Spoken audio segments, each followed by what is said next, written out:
What is happening, everybody? This is Cody, aka DFS Prodigy, coming to you live talking about this upcoming DraftKings WNBA slate.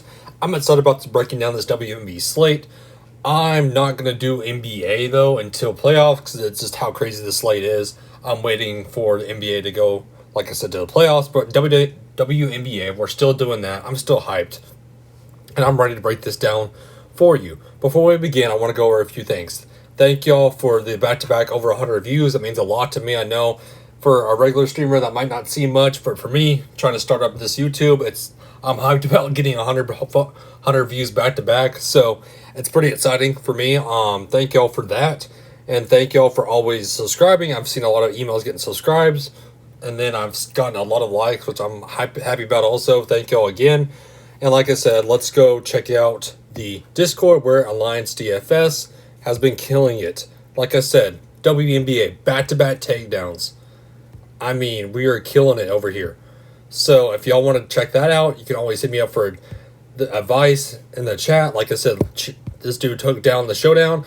I love it, man. I love it a ton, seeing these takedowns in the Alliance DFS Discord. So again, if y'all want to join that, always hit me up with that code that I have for y'all. So just y'all can either hit me up on Instagram, on Twitter, on literally in Discord if we're friends already. So just check that out for me. It means a lot to me. And then also the Hedge.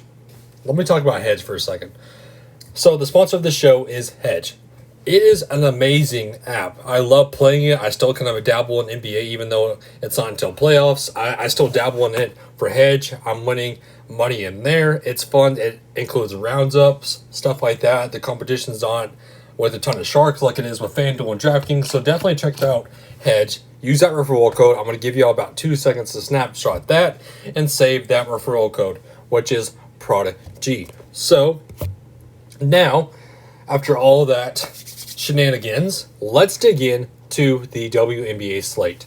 So let's go over, since New York and already played each other, we're going to go to Phoenix and Connecticut. So looking at this team, still no Jasmine Thomas, still no Hartley.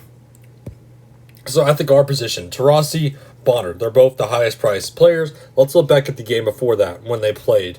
So we have the Phoenix Mercury. The Mercury played.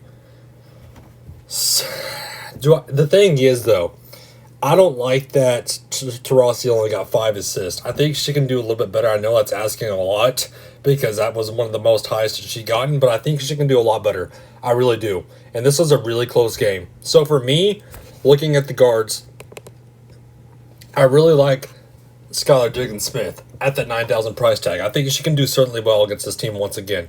I like that price tag compared to Taurasi. I think I'm going to get more Skylar Diggins-Smith. I really do like Kia Nurse. If she had a good game, I like what we're getting out of her. And looking at Petty, if we go back to how Petty played, she only got 15 minutes. And she didn't look like her normal self out there, that's what kind of scared me watching that game. So at 15 minutes, at 5'8", I'm not getting to it. So the girl I am locking in, though, was Kia Nurse. I really like that price tag for her at the guard position. And everybody else, Cunningham, I'm not getting to Cunningham, really. I mean, 5 minutes, 0-0-0-0. So that's a no thank you. But going to the Sun, which is 2-0 already, looking at the guards over here. So, Bonner. Do we want to pay up for Bonner is the question at 9,400. For me, I'm going to kind of go elsewhere. I know that's a little bit scary because it is Bonner, but for me, I'd rather go somewhere else. And like I said, looking at January, she just didn't get it done. This team, I don't like the team that's laid out. I'd much rather get to the forwards on this team. But for me, it's a similar story to how it went with the last slate, with the rematch of the WNBA Finals. I'd rather just stack one game in particular and maybe get one piece of this late game. So for me, I'm going to kind of focus on more so on the New York and Indiana game. But going to the forwards in this game, Jonquel Jones, I love her. I mean, lock and load her, honestly. I think she can smash once again. If we look back at how she did, 26, I think she'll do extremely well. And looking at the forwards on the Mercury, the thing is, though, I don't think that Brittany Griner is going to do good on the opposite side. I'll take Jocko Jones over Brittany Griner, to be honest with you. I just think the mentality for Jocko Jones is there compared to Brittany Griner.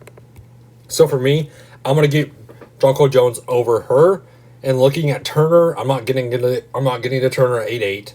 Brianna Jones, maybe, but she had a kind of a letdown game at 8-5. I don't want that. And I might, for value, go to Montpellier. I don't mind this matchup for her. So, but like I said, let's go to the main game. New York and Indiana. Ladies and gentlemen, lock and load McCowan once again. Feed her the ball. If you had a camera, you could see me clapping in this with a huge smile on my face. Nobody can stop her on this team. So I'm locking and loading McCowan again. Give me all of her. Give me all of Teresa McCowan. I love this matchup for her. And looking at Lavender, let's just kind of go over what happened in this game because we already kind of have a similar snapshot of it. So looking at the forwards, Vivian's versus Lavender. I think that Lavender can do well once again. I really do. So I'm going to take her at 7-4. I don't mind that. But looking at the other forwards on this team, if we go to the depth chart, on the forward position, Vivian's, maybe Vivian's. But again, I don't like that at all. So I'm mainly just looking at, I don't mind. Again, I'd just rather go Lavender, to be honest with you. But then on the opposite side, Shook. 4-9 for Shook. Do we want to go for that value piece once again, is the main question. Do we really want to? In my opinion, not necessarily.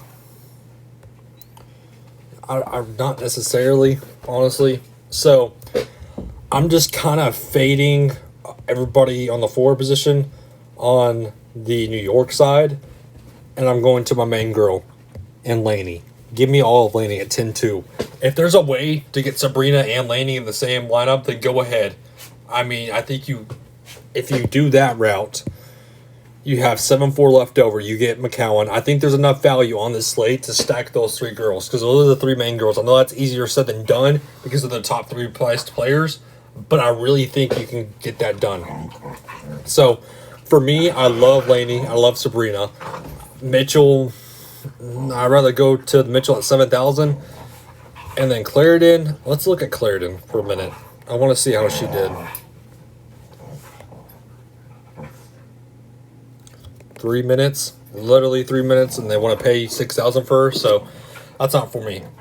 So that pretty much wraps up this WNBA breakdown for us. Again, thank you all for tuning in.